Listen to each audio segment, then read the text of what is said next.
Bismillahirrahmanirrahim. Assalamualaikum warahmatullahi wabarakatuh. Om Hmm, Swastiastu, Namo Buddhaya, salam kebajikan. Selamat pagi dan salam sejahtera untuk kita semua. Selamat datang kembali di acara Indonesian Legislative Talk. Perkenalkan, saya Mutia Stolika Trisna sebagai moderator yang akan memandu acara Indonesian Legislative Talk pada sesi 2 kesempatan kali ini. Tapi sebelum dimulai nih, teman-teman semua, jangan lupa untuk di-like dan di-subscribe terlebih dahulu ya. Oke. Nah, kira-kira kita mau bahas apa sih di sesi 2 kali ini? Tentunya topik kita kali ini tidak kalah menarik nih dari topik yang sebelumnya, terutama bagi generasi masa kini, di mana sesuai dengan tema yang diusung pada sesi 2 kali ini, yaitu generasi Z, legislator masa kini. Menarik bukan? Tentulah pasti menarik ya. Apalagi topik ini tuh akan dibawakan ya, kita akan berbincang-bincang nih dengan narasumber kita yang tentunya super keren nih ya. Langsung aja, sebelumnya saya ucapkan terima kasih dan selamat datang kepada Kang Muhammad Randi selaku narasumber kita yang sudah hadir di tengah kita nih. Kang Randi ini merupakan salah satu senator BPM Kemau 4 di tahun 2020. Nah, mungkin untuk lengkapnya, langsung aja saya izin untuk membacakan CV terlebih dahulu dari narasumber kita kali ini.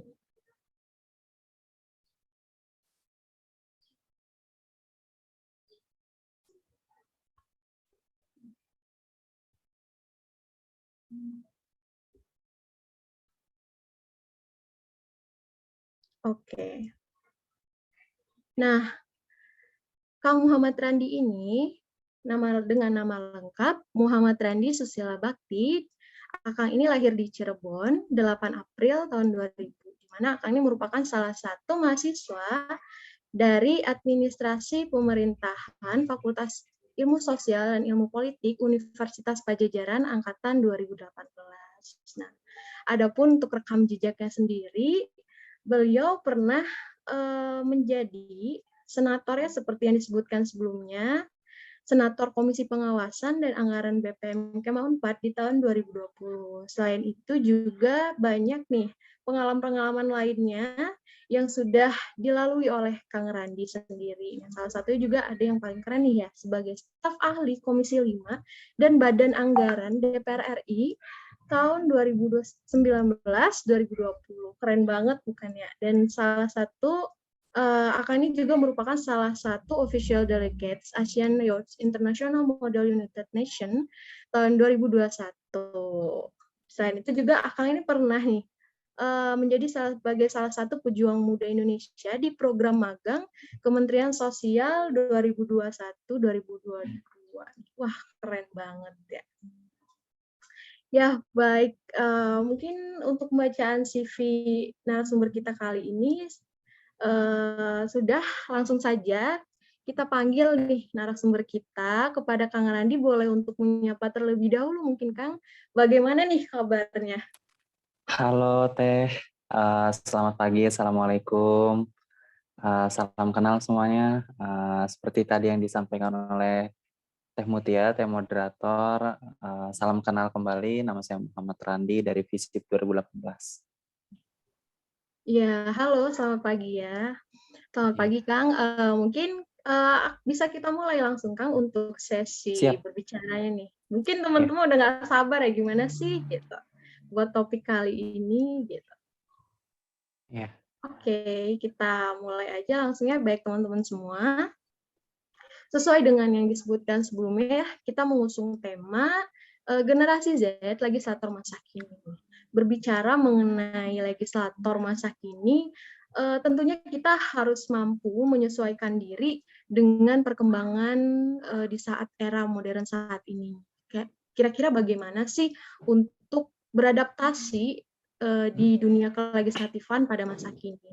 Selain itu juga kita perlu ya untuk mendapatkan atau menerapkan berbagai strategi-strategi yang relevan mungkin ya dan efisien dalam upaya untuk menumbuh kembangkan kembali bagaimana kesiapan diri kita sebagai seorang legislator di masa kini.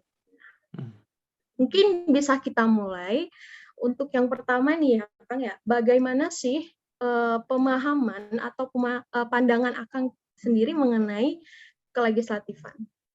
Iya, terima kasih Teh Mutia.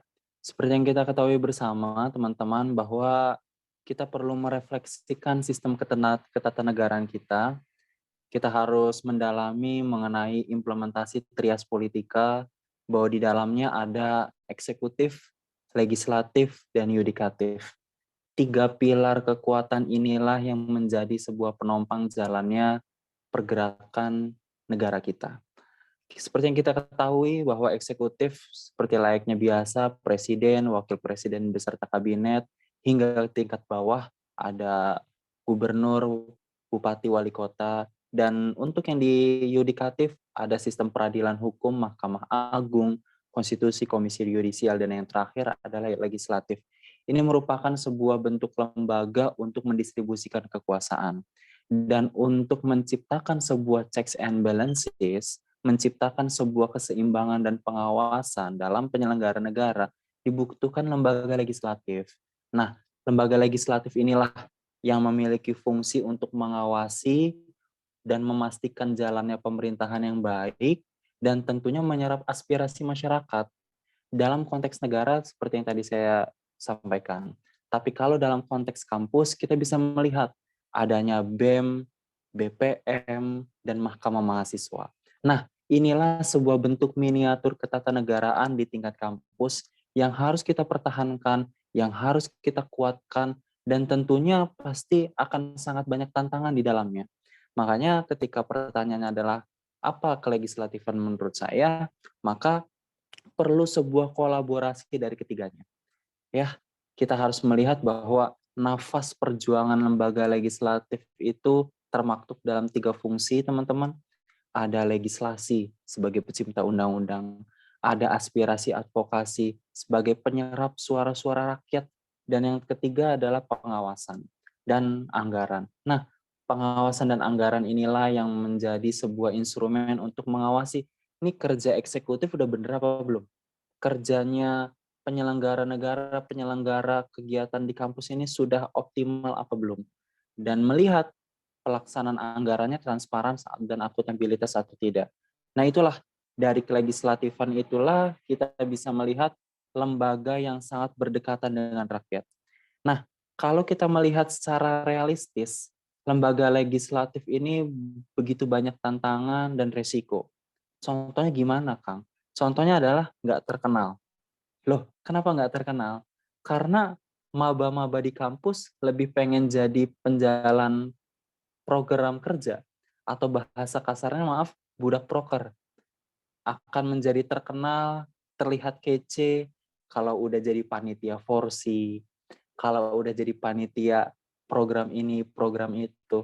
Tapi secara substansi, lembaga legislatif adalah mengawasi jalannya forsi itu baik atau tidak. Anggarannya, pembagiannya sudah transparan dan akuntabilitas apa belum. Mekanisme berjalannya kepanitiaan tersebut dilaporkan secara berkala atau tidak.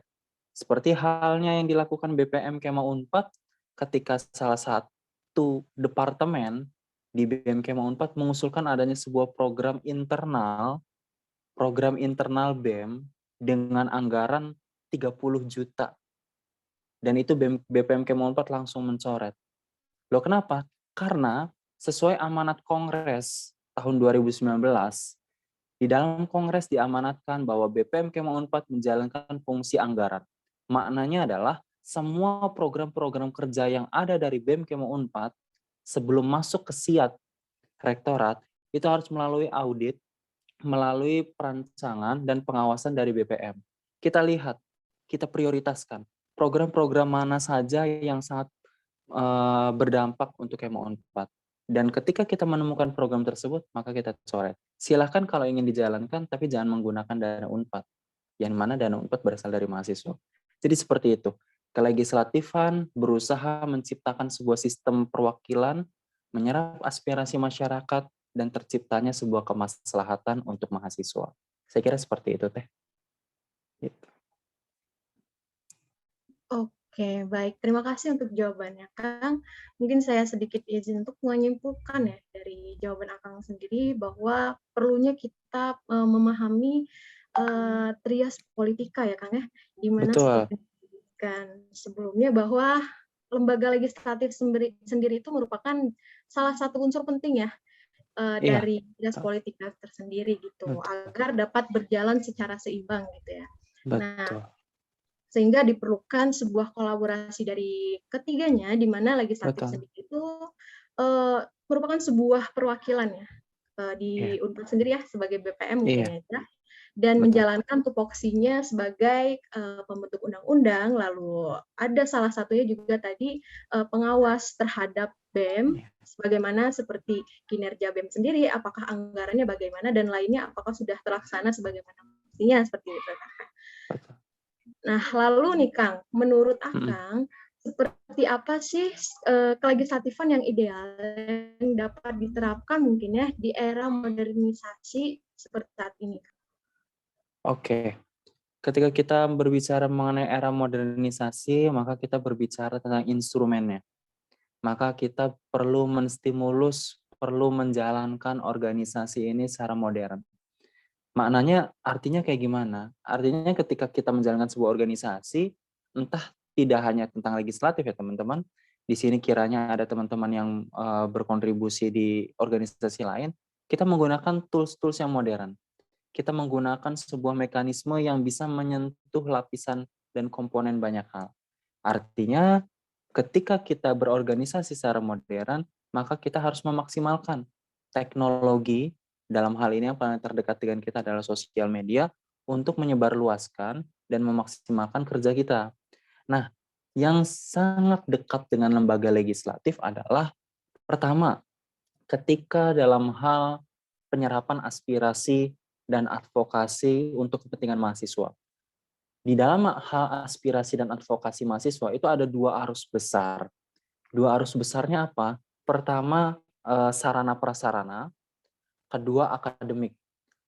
Misalnya teman-teman merasa sulit untuk praktikum di FKEP. Nah, itu teman-teman adukan tentang akademik.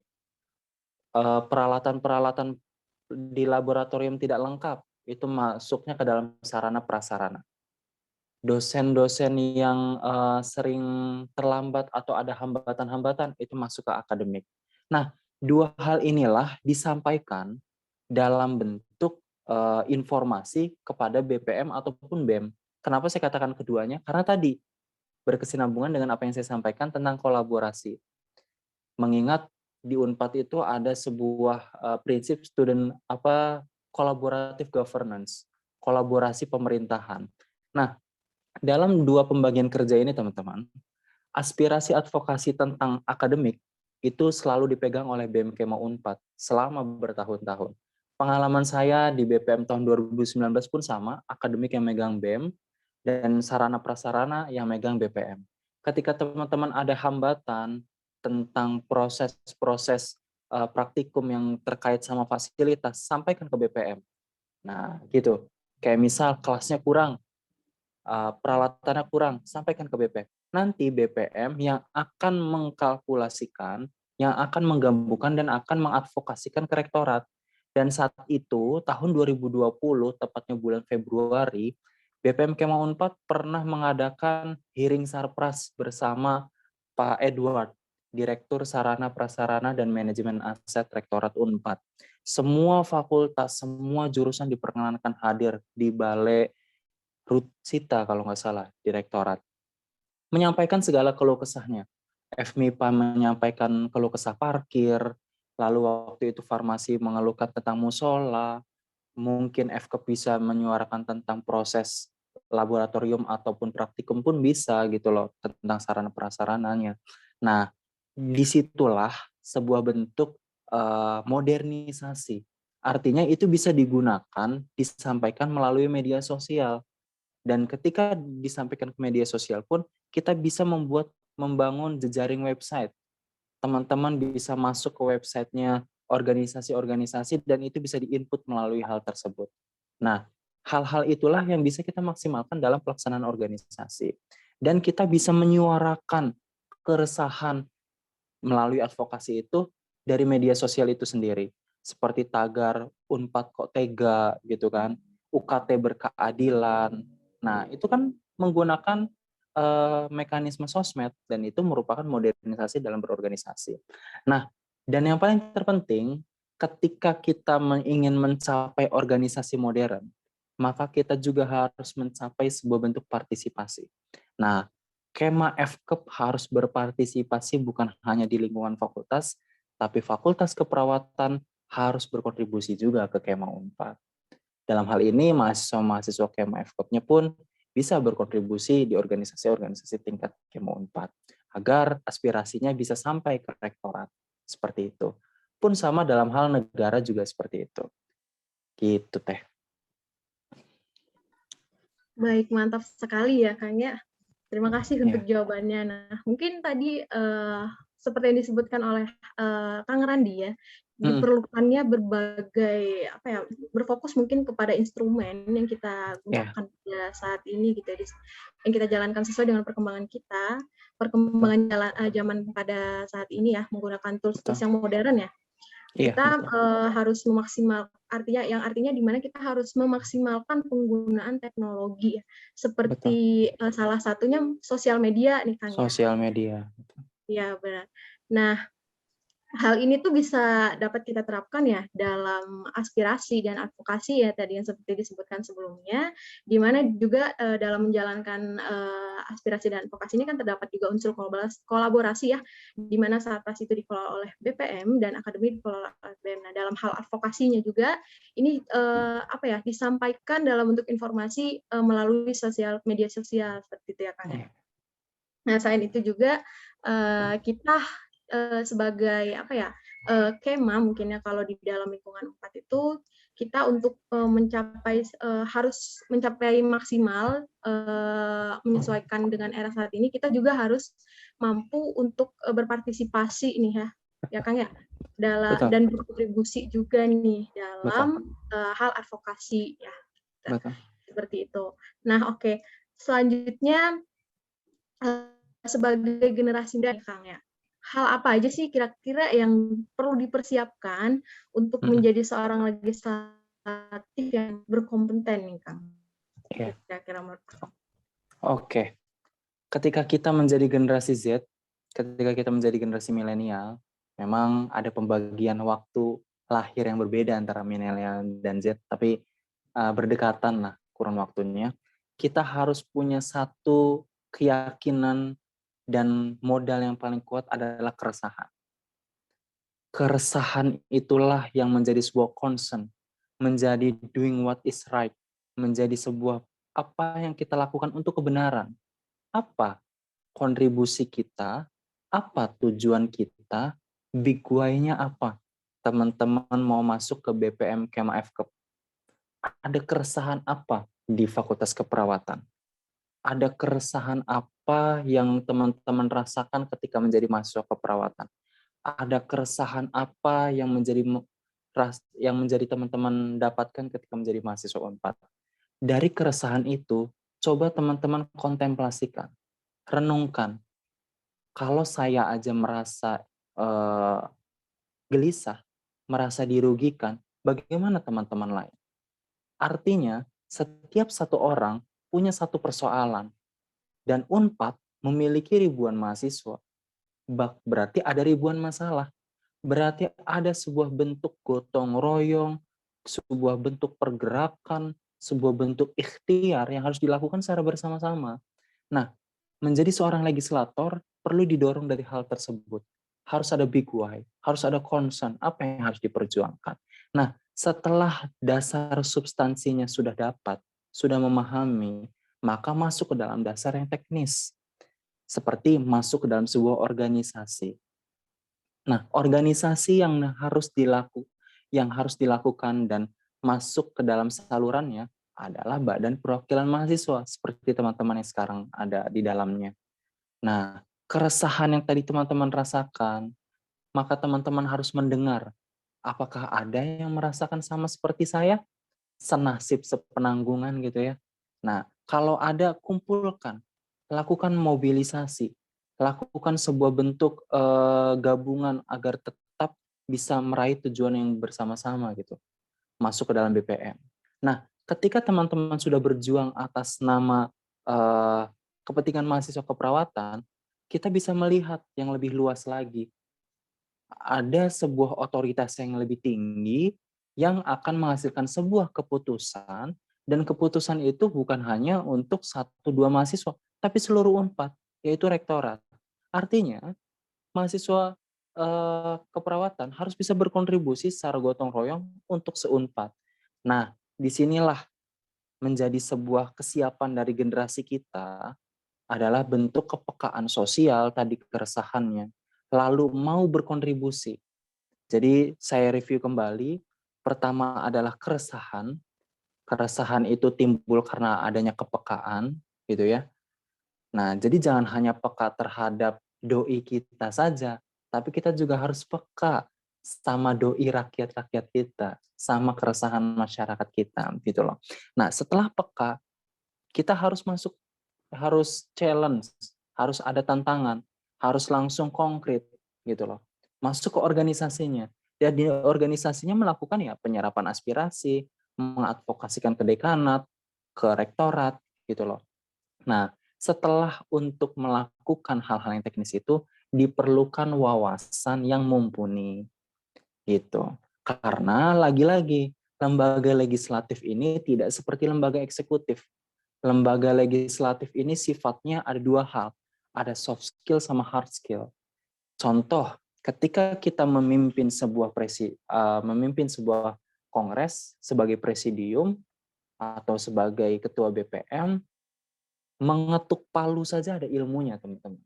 Ketukan pertama itu mengesahkan.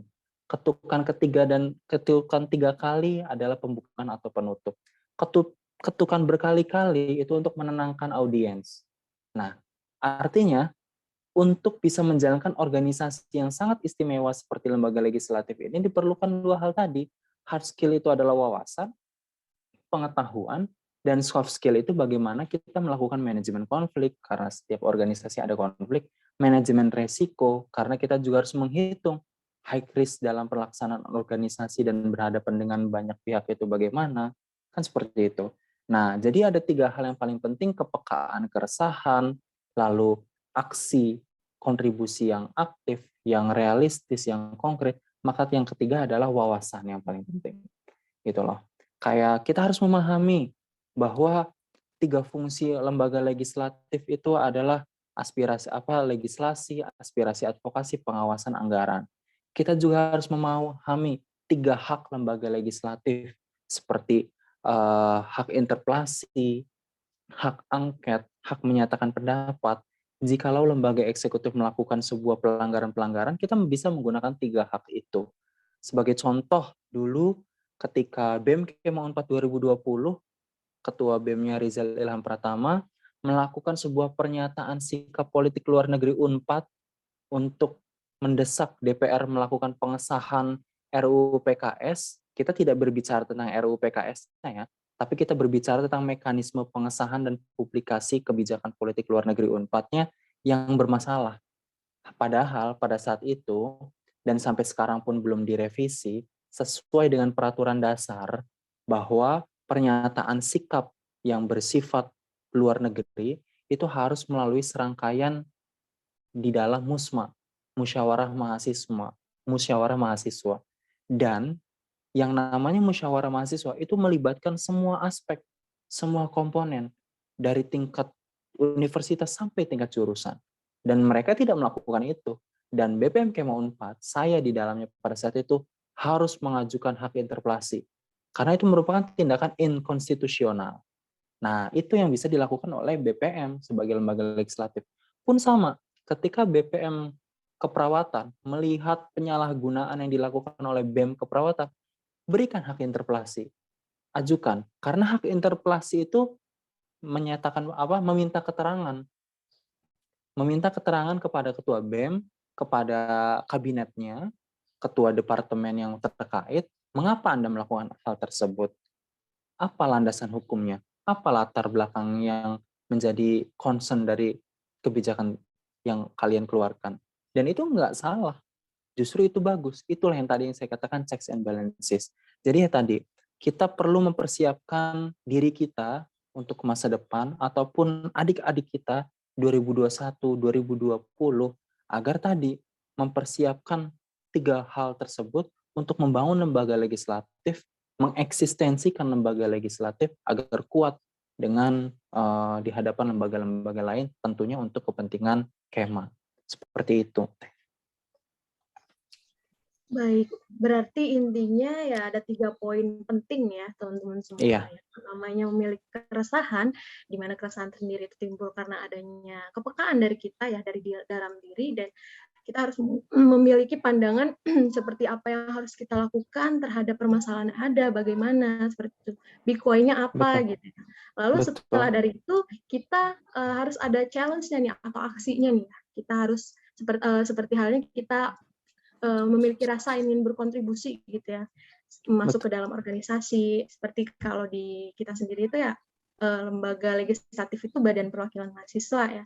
Nah, selain itu kita juga harus memiliki wawasan yang mumpuni ya, karena dalam menjalani lembaga legislatif sendiri itu kan sifatnya ada dua ya Kang ya, tadi seperti yang disebutkan sebelumnya, ada hard skill dan soft skill juga, di mana ada wawasan dan soft skill-nya juga ada seperti manajemen konflik, manajemen risiko, dan lain-lainnya seperti itu. Nah, selain itu juga pemahaman terhadap tupoksi dari lembaga legislatif sendiri dan pemahaman terhadap hal yang lain-lainnya seperti hak interpelasi yang sudah dijelaskan oleh Kang Arifin sebelumnya.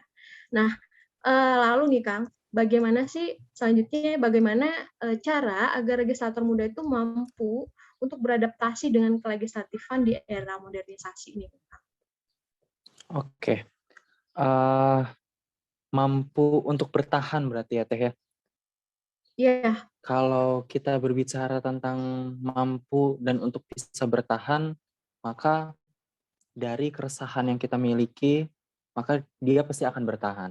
Karena dia akan terus berjuang kalau belum mencapai hasil yang ia inginkan, yang Kema inginkan gitu loh. Yang menjadi persoalan adalah orang tersebut konsisten tidak dengan nilai-nilai yang ia bawa ketika saat berjuang gitu loh. Yang harus kita refleksikan bersama adalah seperti ini tadi, bahwa sebuah bentuk perjuangan perubahan pasti harus ada perjuangan dan setiap perjuangan itu ada pengorbanan gitu loh. Tapi yang menjadi persoalan adalah lembaga legislatif ini begitu banyak tantangan yang kita hadapi, mulai dari personil yang sedikit, ya kan ya.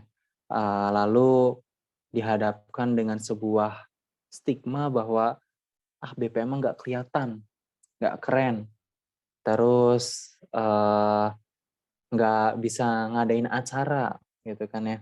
Tapi kalau misalnya orang tersebut mau belajar bukan hanya menjalankan organisasi, inti dari legislatif, maka dia akan terus belajar hingga tinggi. Dalam artian ya tadi, oh ternyata lembaga legislatif ini benar-benar bermanfaat untuk memperjuangkan mahasiswa yang ternyata UKT-nya dia tidak mampu membayar karena ada kendala ekonomi. Ternyata kalau misalnya saya memperjuangkan mahasiswa gitu loh, bisa melihat mahasiswa banyak yang terbantu. Lantas kalau misalnya saya bisa membantu masyarakat Indonesia bagaimana gitu kan ya. Maka di situ akan ada dorongan untuk belajar lebih tinggi. Entah itu di DPRD tingkat kota, kabupaten, atau provinsi, bahkan di DPR RI. Dan itu menjadi sebuah bentuk dorongan saya untuk terus belajar gitu loh. Saya pun menyadari, teman-teman, di BPM Kema Unpad nih dulu ya, kalah pamor sama teman-teman saya yang di BEM gitu kan. Selalu bisa pamer-pamer story di Instagram, ngadain acara gitu kan ya. Kita ya sampai malam juga mempersiapkan untuk persiapan kongres, melakukan analisis peraturan dasar, perma gitu kan ya. Lalu mempersiapkan berbagai analisis-analisis lainnya gitu kan ya. Hanya beda konteks saja. Tapi ketika saya menyadari ada kebermanfaat di sana, maka kita akan terus-terus belajar hingga sampai tinggi tadi gitu loh. Jadi tadi teman-teman, yang harus digarisbawahi adalah niat yang ada di dalam diri kita untuk terus mau berkontribusi, konsistensi dalam diri kita itu seperti apa. Kalau kita hanya ingin menjalankan organisasi, setahun itu nggak ada rasanya. Tapi ketika kita niatnya ingin belajar, rasa ingin tahu, oh ternyata di BPM fakultas tuh gini, cobainlah di tingkat universitas gimana. Oh ternyata ada perbedaan. Kalau fakultas ngurusin cuman beberapa jurusan, gitu kan ya. Atau mungkin di FKEP berarti dalam ruang lingkup FKEP saja. Oh ternyata kalau di universitas ngurusin 16 fakultas. Ketika kita masuk ke DPR RI, DPRD, ternyata kita ngurusin banyak kota kabupaten, banyak provinsi, banyak komisi, banyak persoalan. Seperti itu.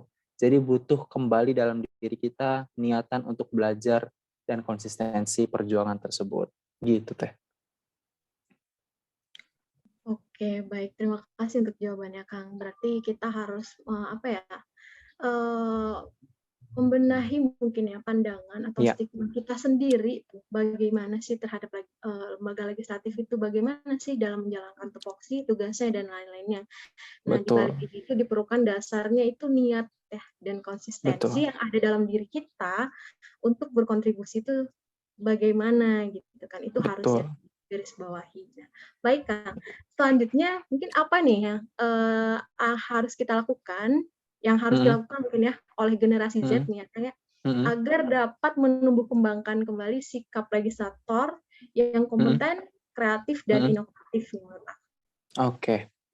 Eh, yang harus kita sadari betul ya, agar legislatif ini tidak menjadi organisasi yang monoton, dan kita pun tidak hanya menjadi sebuah pajangan lembaga yang hanya mengikuti rutinitas, maka tadi benar kata Teh Mutia, ada kata kreatif dan inovatif, gitu loh. Artinya organisasi legislatif itu bukan hanya nanyain BEM, BEM gimana prokernya, apa hambatannya gitu kan. Anggarannya berapa dilihat, oh ini nggak sesuai, nggak hanya itu teman-teman. Dulu ketika saya di BPM Kema Unpad, saya menciptakan sebuah bentuk inovasi, bisa dikatakan begitu. Dalam artian begini, karena menurut saya kreatif adalah sebuah sifat, kreativitas adalah sebuah output. Maka dibutuhkan keduanya untuk memurnikan dan menyukseskan organisasi, kan begitu. Nah, ketika saya di BPM Kema Unpad, saya mencoba membuat sebuah legacy. Legacy dalam artian itu nama program kerja ya. Memang kalau dalam bahasa Inggris, legacy ada sebuah kata yang diindonesiakan menjadi warisan. Itu saya ingat betul proker yang bernama legacy itu saya ciptakan di akhir keperiodaan, akhir kepengurusan. Namanya pas, akhir dan artinya warisan. Sebenarnya legacy itu akronim dari legislatif literasi. Nah, maksudnya dari legislatif literasi adalah kita menjadi sebuah suluh, sebuah pelita, menerangkan Kema Unpad agar Kema Unpad tuh tahu fungsi legislatif itu apa, kontribusi lembaga legislatif untuk Kema Unpad itu apa saja, bagaimana mekanisme kerjanya, siapa-siapa saja yang terlibat, kan gitu. Nah, disitulah fungsi dari proker yang bernama legacy itu. Nah, terus dalam hal inovasi, ketika saya menjadi senator BPM Kema 4, saya melihat ada satu badan kelengkapan yang saat itu masih merangkap, atau bahasa kerennya ex officio dengan ketua BEM, yaitu adalah MWAWM. Kita sebagai PTNBH, Perguruan Tinggi Negeri Berbadan Hukum, pasti ada Majelis Wali Amanat, teman-teman. Dan Majelis Wali Amanat ini fungsinya adalah di dalamnya ada ex officio mahasiswa yang dipegang oleh Ketua BEM saat itu. Zamannya Kang Ismu Tamamiroza, kabinetnya Satyagraha dia. Terus ya Kang Imam Syahid, terus Kang Rizal, dan hingga Kang Maulana Rizky Muhammad, kalau nggak salah namanya ya, ketua BBM yang sekarang, itu kalau nggak salah masih disatukan. Dan sekarang MWWM dipisah. Nah, inovasi yang berusaha kami ciptakan adalah menciptakan sebuah SBPP. Apa itu SBPP? Standar baku penilaian dan pengawasan. Nah, kita sebagai lembaga legislatif berusaha untuk memaksimalkan fungsi pengawasan tadi, mengawasi jalannya kinerja MWAWM keberlangsungan MWWM itu manfaatnya terasa nggak sih buat Kema Unpad? Apakah hanya sekedar buat pajangan saja? Apakah hanya sekedar lembaga formalitas yang hanya fungsinya mendengarkan arahan-arahan dari MWA lalu menjadi penyambung lidah kepada mahasiswa? Kan nggak gitu. Nah, di dalam SBPP itu ada sebuah tools yang saya masukkan, yaitu adalah penilaian pengawasan dengan sebuah mekanisme OKR. Apa itu OKR? Object Key Result. Jadi kita harus melihat bahwa kinerja dari MWWM itu dari OKR tadi, dan harus ada key result-nya, harus ada kuncinya. Melihat bahwa kinerja dari MWWM itu sudah mencapai target dari key result atau belum gitu. Nah, dari OKR itulah kita bisa mematok kinerja MWWM ini secara berkala dan secara jelas. Jadi tidak bersifat abstrak lagi. Oh iya, biasanya itu kan BPM akan mengadakan rapat dengar pendapat dengan MWWM. Lalu pada akhirnya saya melihat MWWM ini menjadikan RDP dengan BPM hanya sebagai wadah menginformasikan gitu. Makanya saya menambahkan tools OKR tadi untuk meminta pertanggungjawaban, untuk mengukur indikator-indikator kerja secara jelas gitu loh. Bulan ini, setiap triwulan, setiap kurun waktu secara berkala harus ada indikator-indikator kerja, capaian kerja yang secara realistis dan secara jelas. Misalnya per 3 bulan MWWM melakukan apa gitu loh. Dan itu harus diinformasikan kepada Kema Unpad melalui akun sosial media mereka, MWWM Unpad. Yang tadi kita singgung bersama, kita bahas bersama tentang modernisasi dalam berorganisasi kan ya. Nah, tadi dan kebanyakan MWWM kemarin itu selalu menggunakan akun sosmed pribadi mereka. Artinya ini tumpang tindih. Ini tidak bisa membedakan antara Anda sebagai ketua BEM atau Anda sebagai MWWM, gitu kan. Tidak ada formalitas saluran yang jelas. Makanya itu pada saat itu BPM Kema Unpad menekan untuk memaksimalkan fungsi modernisasi dari organisasi itu. Makanya sosmednya harus dijalankan betul dan MWM harus menggunakan saluran sosmed itu menjadi publikasi kerja dia. Dan itu sudah berjalan. Teman-teman bisa melihat MWM Unpad Instagramnya. Di situ proses kinerja mereka dan SBPP-nya pun teman-teman bisa konfirmasi ke BPM Kema Unpad di dalamnya seperti apa gitu loh. Nah, itu teman-teman, itu sebuah bentuk kreativitas dan inovasi yang bisa kita lakukan di lembaga legislatif. Kita bisa melihat keresahan bahwa ternyata BPM ini sepi peminat. Kenapa sepi peminat? Ya karena tadi orang-orang pada akhirnya akan takut tidak populer gitu loh. Nah, buat sebuah literasi dari program legacy yang bernama legislatif literasi yang saya usulkan di BPM Kema 2019, pada akhirnya bisa menginformasikan kepada Kema Unpad tentang kinerja BPM itu apa saja, tentang tupoksi yang dilakukan, kebermanfaatan yang dilakukan gitu loh.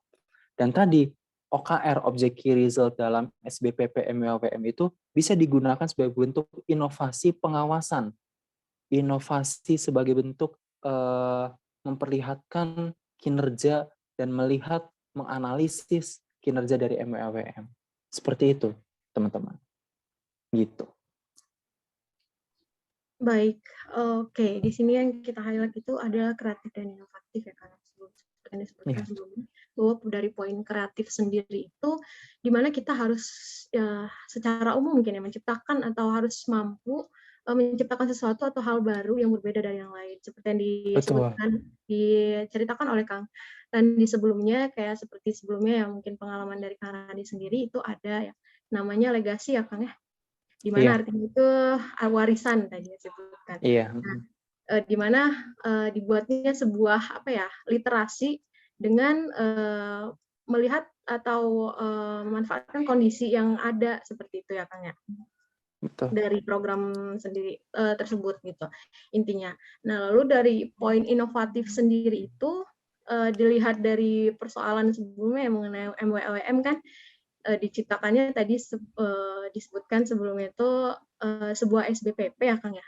Nah di Iya, sana itu kita sebagai lembaga legislatif sendiri itu dapat memaksimalkan fungsi ya Kang ya. Salah satu iya, halnya itu dalam pengawasan dengan iya. menggunakan apa ya tadi ya OKR ya Metode Kang, OKR. Iya, metode betul. OKR.